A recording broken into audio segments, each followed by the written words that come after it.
The stars had always called to humanity. By the year 2187, people had reached Mars, Jupiter's moons, and even Saturn's rings. Ships traveled farther each year, carrying brave explorers into the unknown depths of space. But the universe held secrets. Dark ones. Commander Olivia Wright stood at the viewport of Luna Base watching Earth spin below. Her short brown hair and stern face reflected in the reinforced glass. 3 exploration ships had vanished in the last month. No distress calls. No debris fields, just silence. "Commander, you need to see this," said Lieutenant Eric Daniels, his voice tight as he approached with a tablet.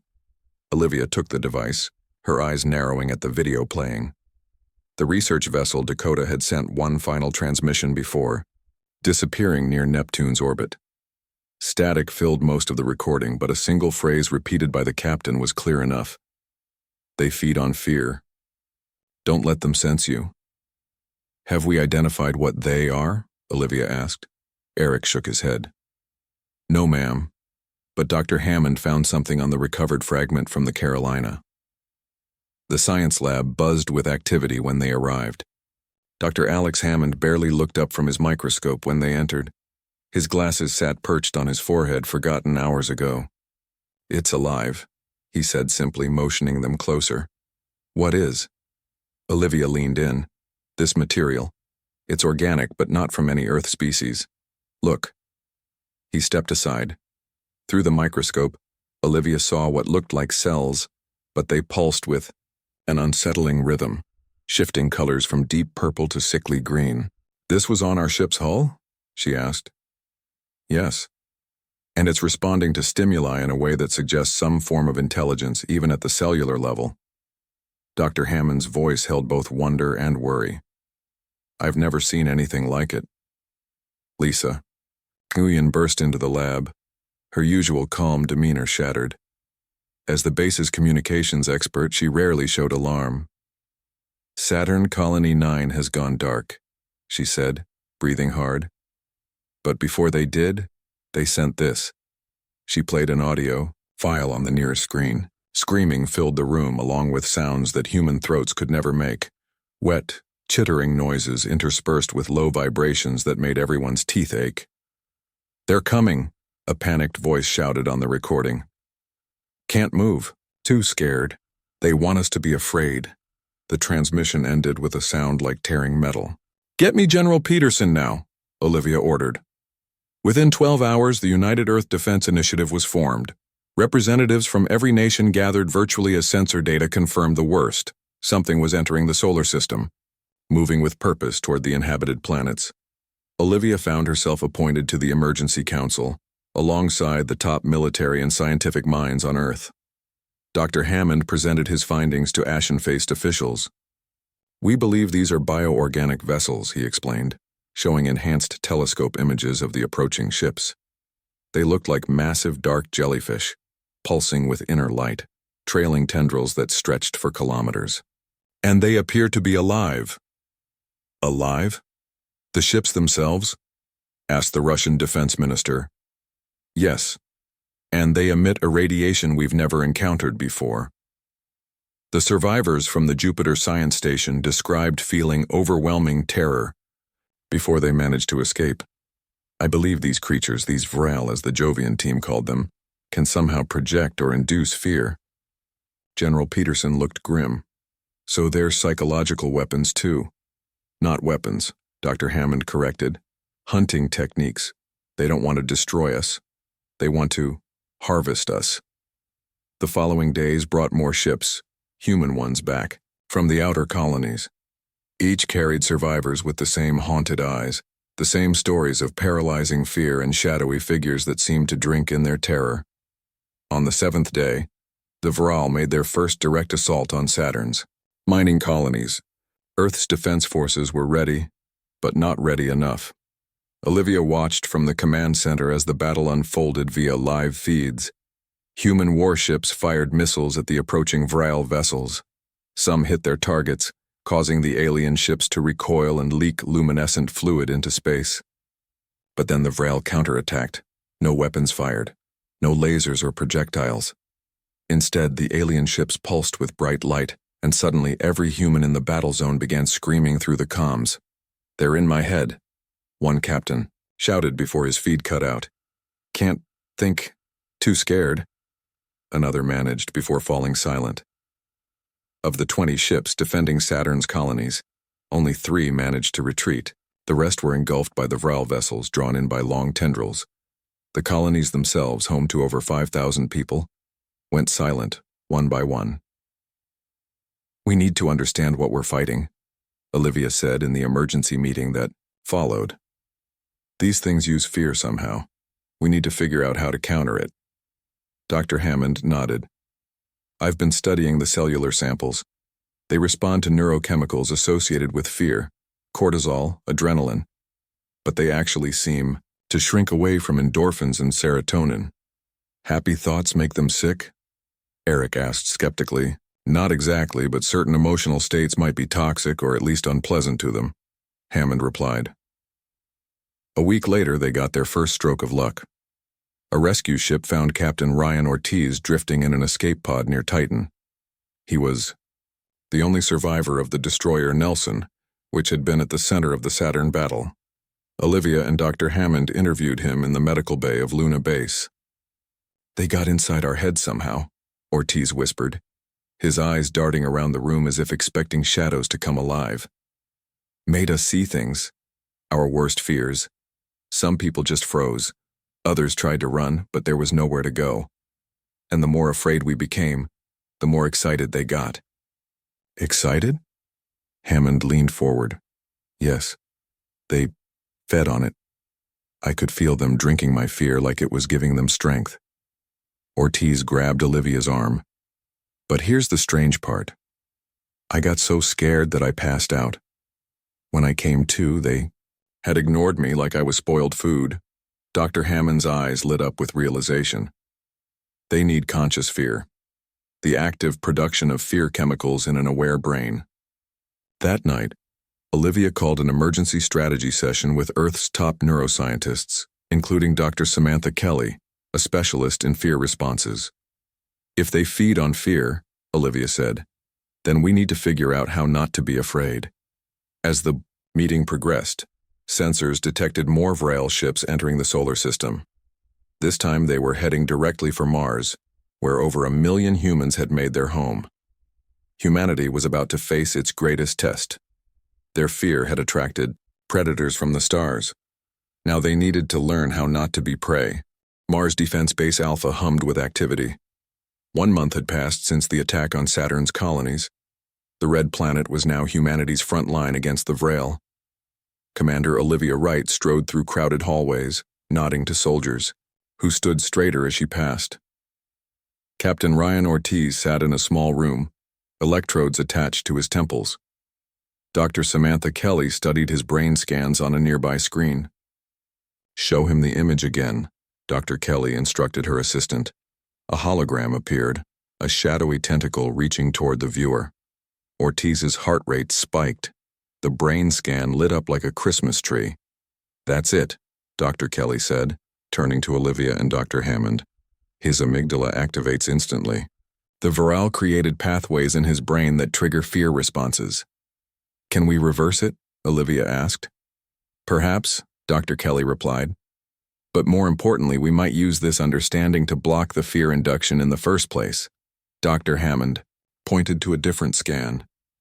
"This is Ben Foster, military strategist from the lunar base. We exposed him to the same Vral samples that affected others, but his fear response was minimal." "Why?" Olivia leaned closer to the screen. "His brain chemistry is slightly different. His serotonin levels remain stable even when exposed to Vral stimuli." A technician burst into the room.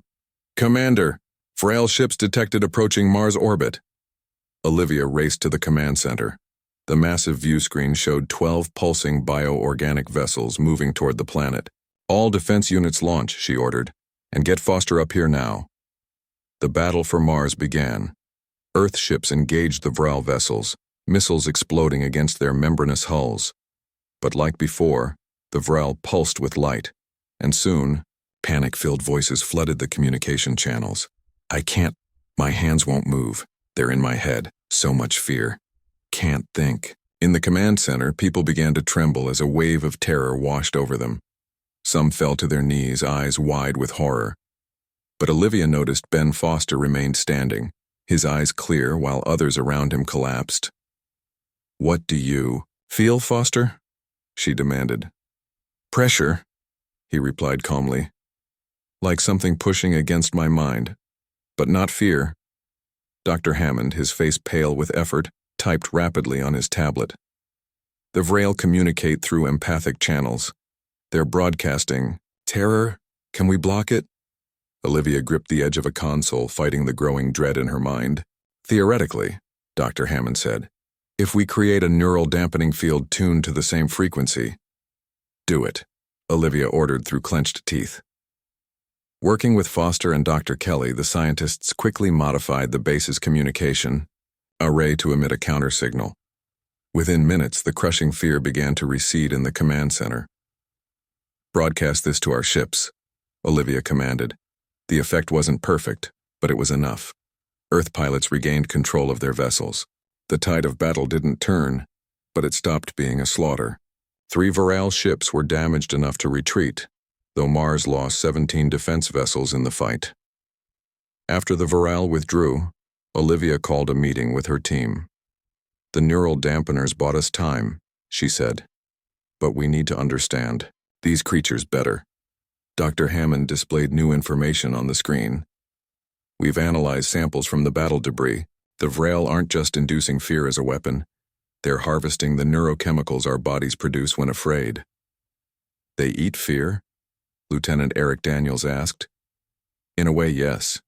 The chemicals our brains release when terrified are like a drug to them, a food source they've evolved to harvest." Lisa Nguyen, who had been monitoring deep space communications, spoke up. "I've detected unusual signals from the Epsilon Eridani system. It's not human or Vrail." "Another alien species?" Olivia raised an eyebrow. "I believe so. And they're responding to our distress calls." 3 days later, a ship unlike any they'd seen before entered the solar system. Unlike the organic Vrail vessels, this craft was clearly built. Sleek silver metal with glowing blue lines across its hull. The ship transmitted peaceful intentions and requested permission to dock at Mars. After careful scanning revealed no Vrail biological signatures, Olivia granted permission. The aliens called themselves Mithrans. Tall and slender with pale blue skin and 4 arms, they had been running from the Vrail for centuries. "Your kind is unique," said the Mithran ambassador, who called himself Seren. "Most species fall quickly to the Vrail. You fight back." "Not well enough," Olivia replied grimly. "The Vrail have consumed dozens of civilizations," Seren explained.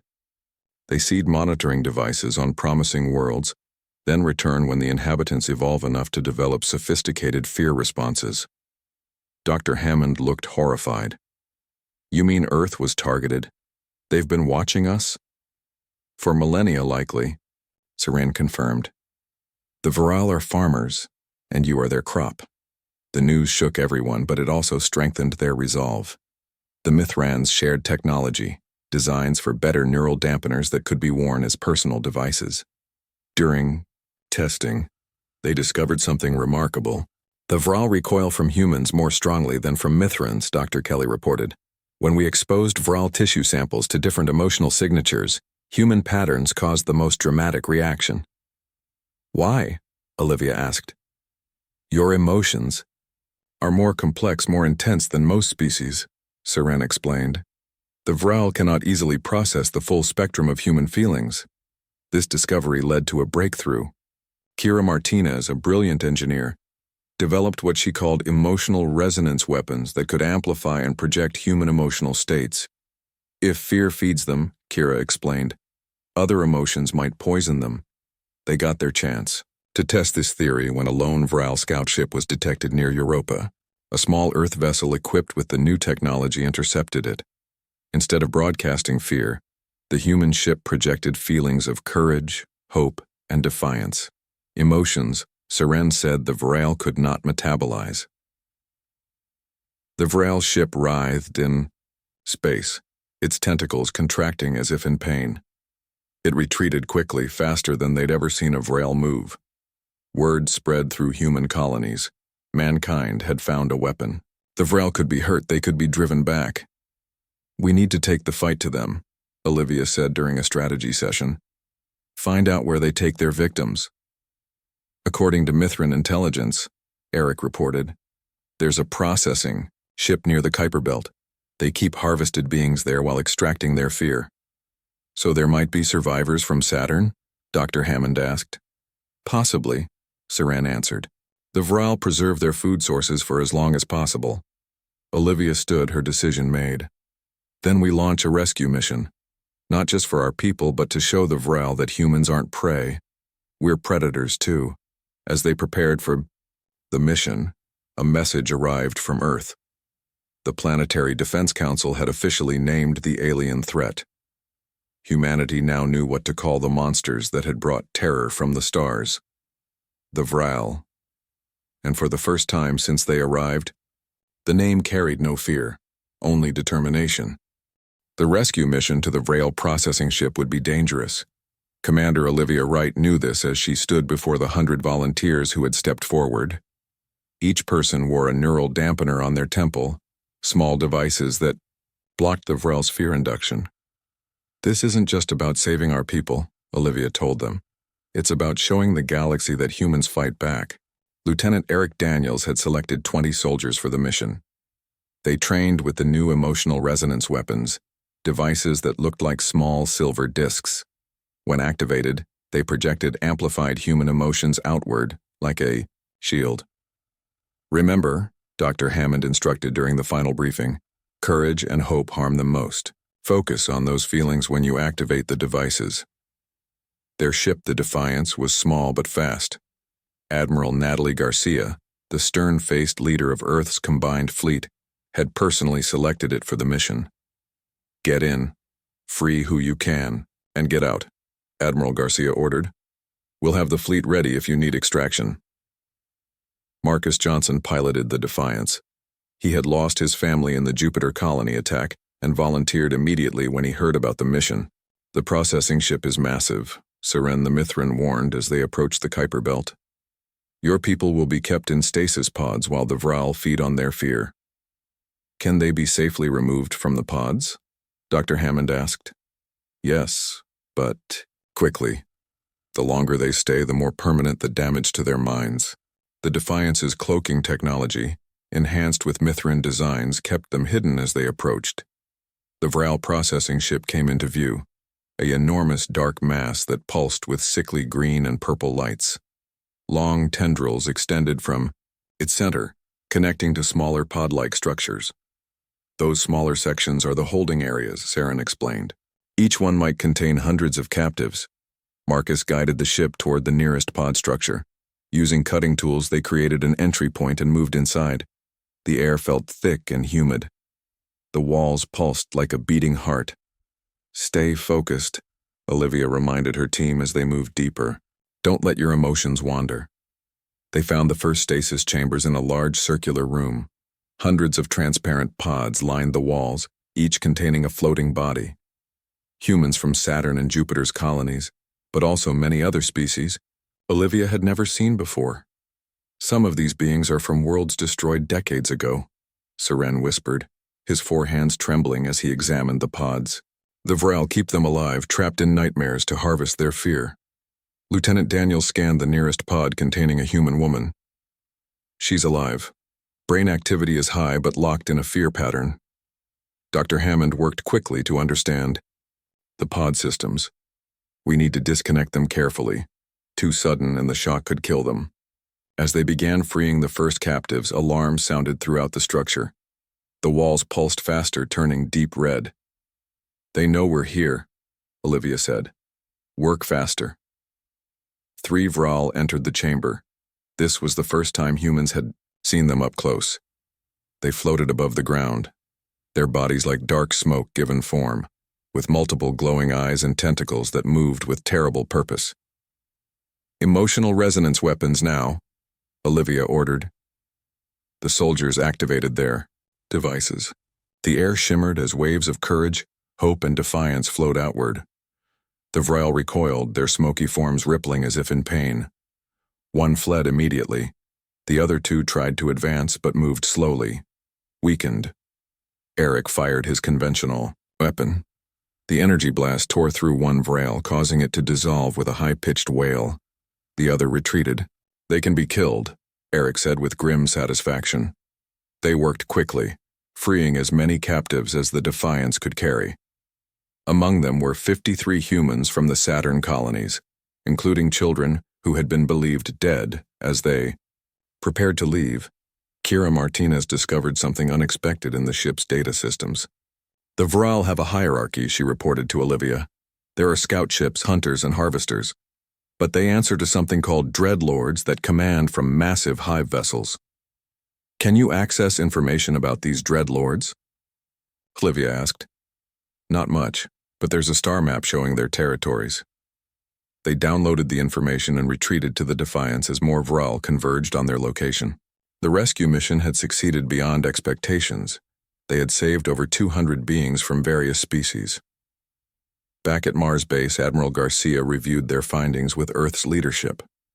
The freed captives recovered slowly, many traumatized by their ordeal. But they provided valuable intelligence about the Vral. The processing ship was just one of many. Admiral Garcia reported, "The Vral have been harvesting sentient species across the galaxy for thousands of years." Professor William Chen, a historian who had joined the research team, made a surprising discovery. "I believe the Vral have visited Earth before," he told the gathered officials. Ancient myths across human cultures describe shadow beings that feed on fear. The Japanese Baku, the Greek Phobiter, the Arab Jinn, all may have been early Vral contacts. The liberated aliens began to recover. Among them was Ambassador Zarin, a tall insect-like being from a world called Taldus. His people had been thought extinct after the Vrail harvested their home planet. "Your emotional weapons are remarkable," Zarin told Olivia. "In all our history of fleeing the Vrail, no species has found a way to turn the hunter's own methods against them." Dr. Elena Patel, who had been studying the emotional resonance technology, proposed a new program. "We can train soldiers to manipulate their own fear responses," she explained. "Create emotional weapons the Vrail cannot process." Special Operative Jake Wilson volunteered to lead the first team under this new program, called Spectre. "The Vral think emotions are weakness," he said during training. "We'll show them our feelings are our strength." As the rescued aliens recovered, they formed an alliance with humanity. Representatives from 7 different species gathered on Mars to sign the first Interstellar Defense Pact. Admiral Garcia addressed them all. "We don't just fight for Earth now. We fight for every being that has ever trembled in the dark." The alliance brought new technologies and knowledge. Human engineers worked alongside alien scientists to develop better weapons and defenses. Ships were retrofitted with emotional resonance projectors. For the first time, the Vral began to retreat from certain areas. Reports came in of successful defenses, of Vral ships fleeing when faced with the new weapons. Humanity had changed the rules of a game that had been played for millennia.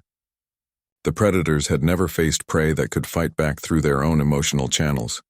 "We need to take this further," Olivia said during a strategy meeting. "Find their breeding grounds, their home bases." "According to the data we stole," Kira reported, "the Vral have a major breeding facility in the Tau Ceti system." Admiral Garcia nodded, her decision made. "Then that's our target. We launch Operation Daybreak, our first major offensive. The hunters would become the hunted. Humanity was going to war." Operation Daybreak began with the largest fleet humanity had ever assembled. 50 warships gathered near Neptune's orbit, joined by vessels from their new alien allies. The target, a Vral breeding facility in the Tau Ceti system. Special Operative Jake Wilson led the newly formed Spectre teams. These soldiers had trained for months in Dr. Elena Patel's Controlled Fear program, learning to manipulate their emotional states like weapons. "The Vral feed on fear," Jake told his team during the final briefing. "But they can't process hope or courage. Those emotions act like poison to them." The fleet jumped through the newly created wormhole, technology shared by Ambassador Zarin's people. Emerging near Tau Ceti, they immediately detected the Vrel presence, a massive structure orbiting the system's fourth planet. Admiral Garcia's voice came through the comms. All ships, engage according to plan. Spectre teams, prepare for boarding. Operations. The battle began.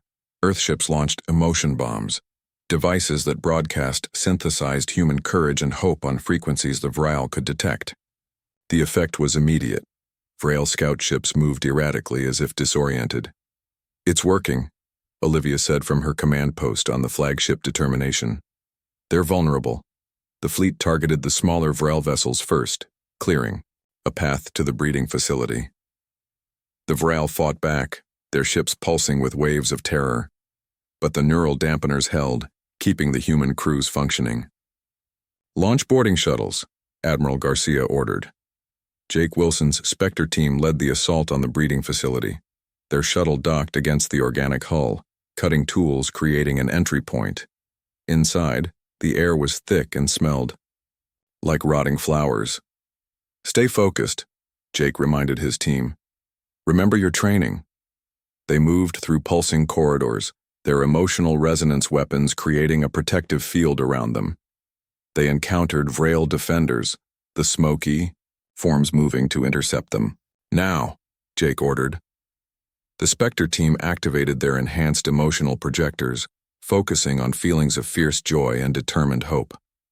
The Vrel recoiled, their forms wavering like disturbed water. "They're weakening," reported Sarah Kelly, Jake's second in command.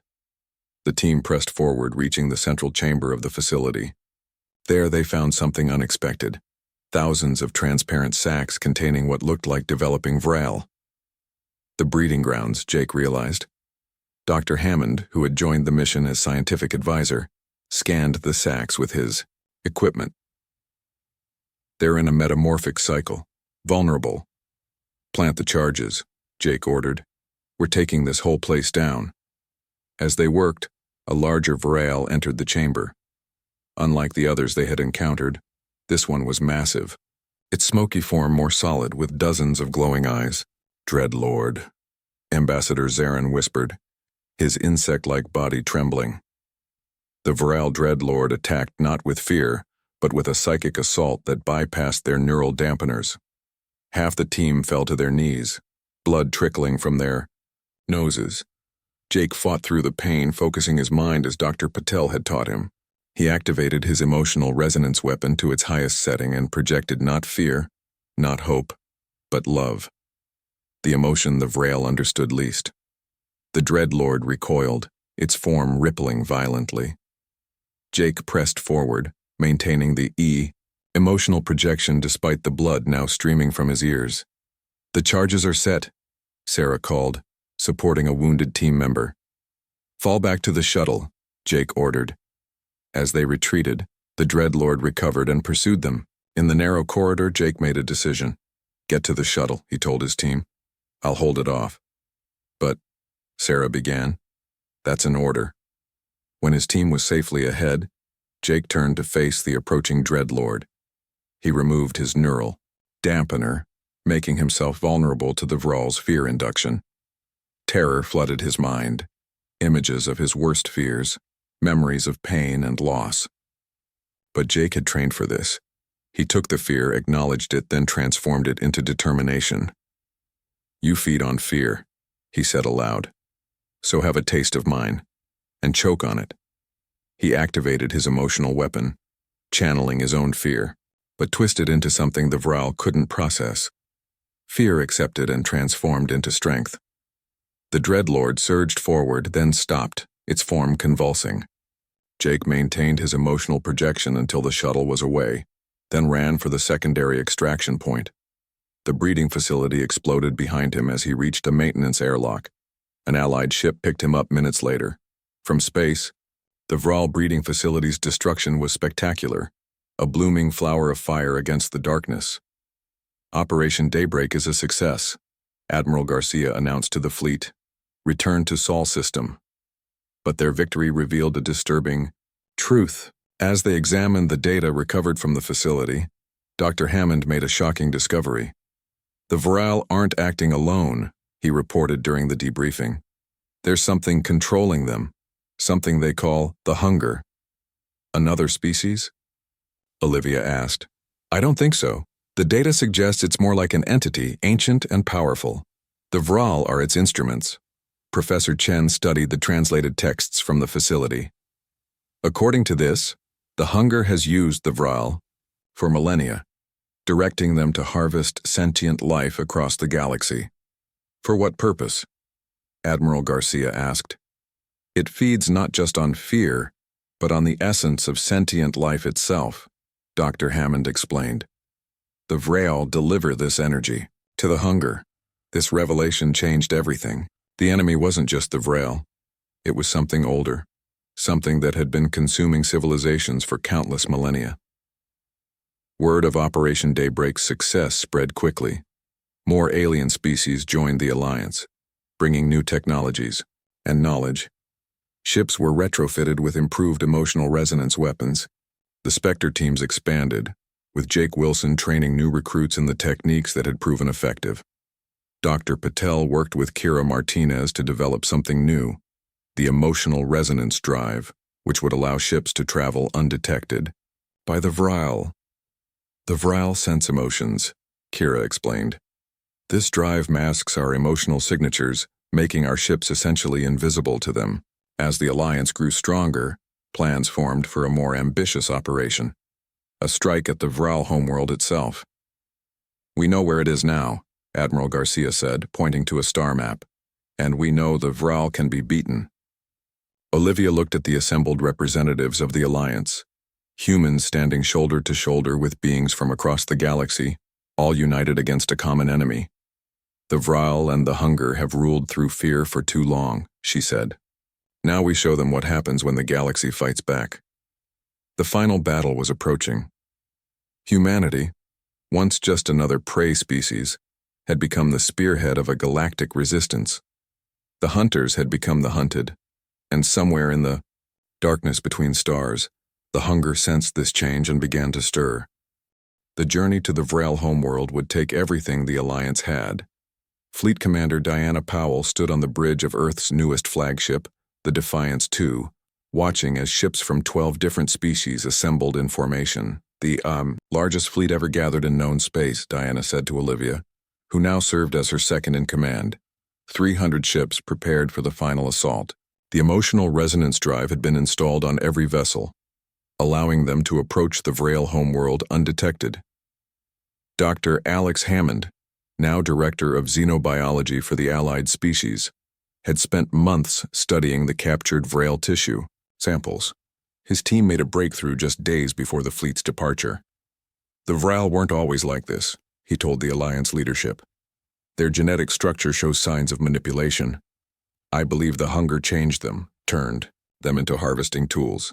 Jake Wilson's Spectre teams had expanded to include members from all allied species. They had discovered that combining different emotional signatures created weapons the Vral could not defend against. Each species experiences emotions differently, Jake explained during the final briefing. Together we create a harmony the Vral can't process. The fleet jumped to the edge of the Vral home system, a red giant star with 7 planets. The second planet, a dark world covered in swirling clouds, was their target. Activate emotional resonance drives, Diana ordered. The ships moved forward, invisible to Vral sensors. As they approached the planet, they detected massive hive ships in orbit, each one larger than anything they had encountered before. The Dreadlords will be there, Ambassador Zarin warned, and perhaps the hunger itself. Diana turned to Olivia. Begin the broadcast. This was humanity's greatest weapon, not fear, not even courage, but the full spectrum of human emotion. The fleet began to transmit feelings of love, hope, defiance, joy, and even sorrow. The emotional broadcast swept across space toward the Vral world. The response was immediate. Vral ships emerged from the planet moving erratically as if in pain. The hive vessels pulsed with angry red light. They've detected us, Diana said. All ships, engage according to plan. The battle for the Vral homeworld began. Alliance ships, launched emotion bombs while Spectre teams boarded the smaller Viral vessels. This time, the Viral fought back with everything they had. Waves of terror more powerful than anything humans had experienced before washed over the fleet. Some neural dampeners failed under the assault. Ships veered off course as their crews succumbed to paralyzing fear. But others held firm, protected by the enhanced technology developed by Kira Martinez. "We need to reach the surface," Olivia said. "The Hunger's nexus point is there, according to the intel we gathered." A strike team formed. Olivia, Jake, Dr. Hammond, and volunteers from other allied species. Their shuttle dodged frail ships, protected by the emotional resonance field they generated together. On the planet's surface, they found a landscape of nightmares. The ground pulsed like living tissue. The air itself seemed alive with malevolent energy. And at the center of a vast crater stood a structure unlike anything they had seen.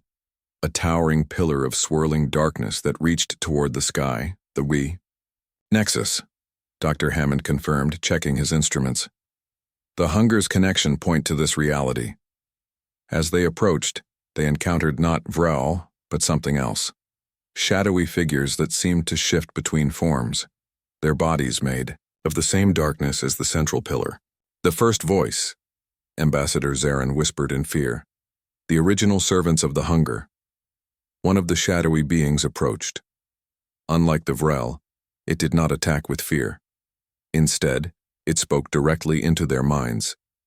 "You bring new flavors," it said, its mental voice ancient and cold. "The Hunger will enjoy consuming your kind." Jake activated his emotional projector to maximum power. The shadowy being paused, then laughed, a sound that hurt their ears.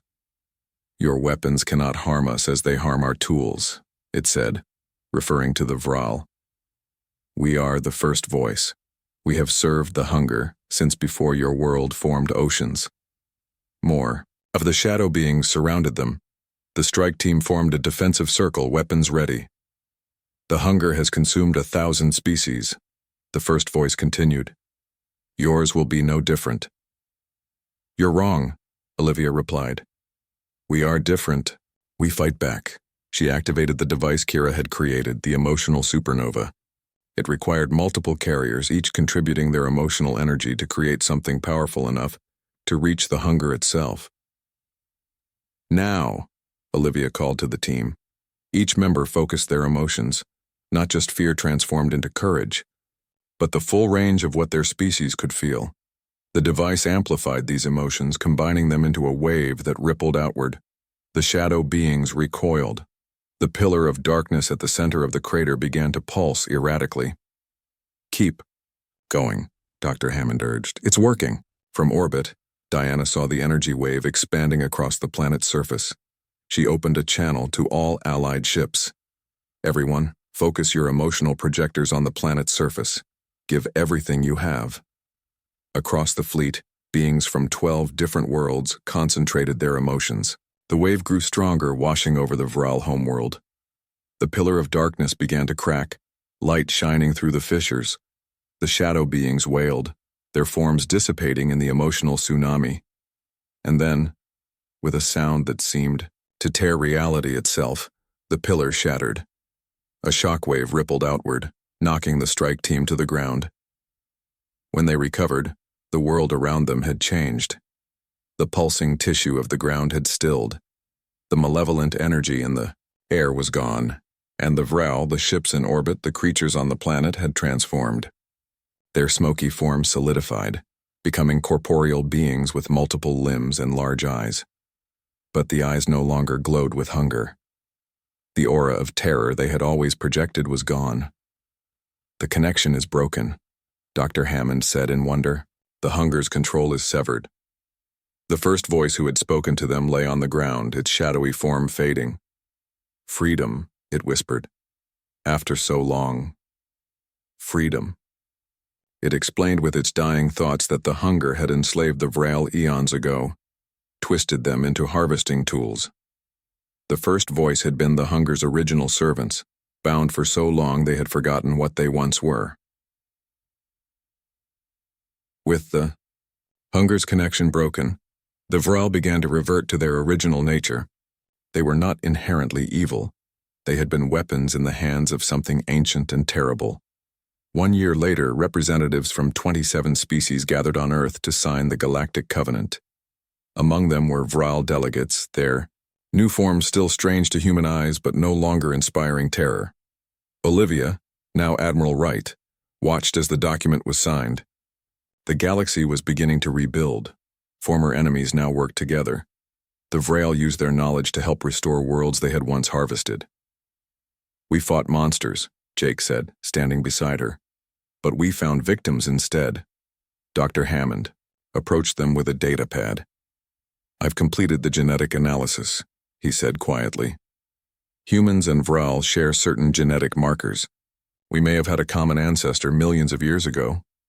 Olivia looked at the transformed Vril delegates. "So in fighting them, we were fighting what we might have become." "Under the Hunger's influence, yes," Dr. Hammond agreed. The Galactic Sentinel program was established that day, with Earth as its headquarters. Its mission to ensure nothing like the Hunger ever threatened sentient life again. As the ceremony concluded, Admiral Wright looked up at the stars now filled with allies, rather than enemies. Humanity had faced its greatest fear, and in doing so had freed a galaxy. The monsters that once ruled through fear had been defeated not by weapons or violence alone, but by the very emotions they had tried to harvest.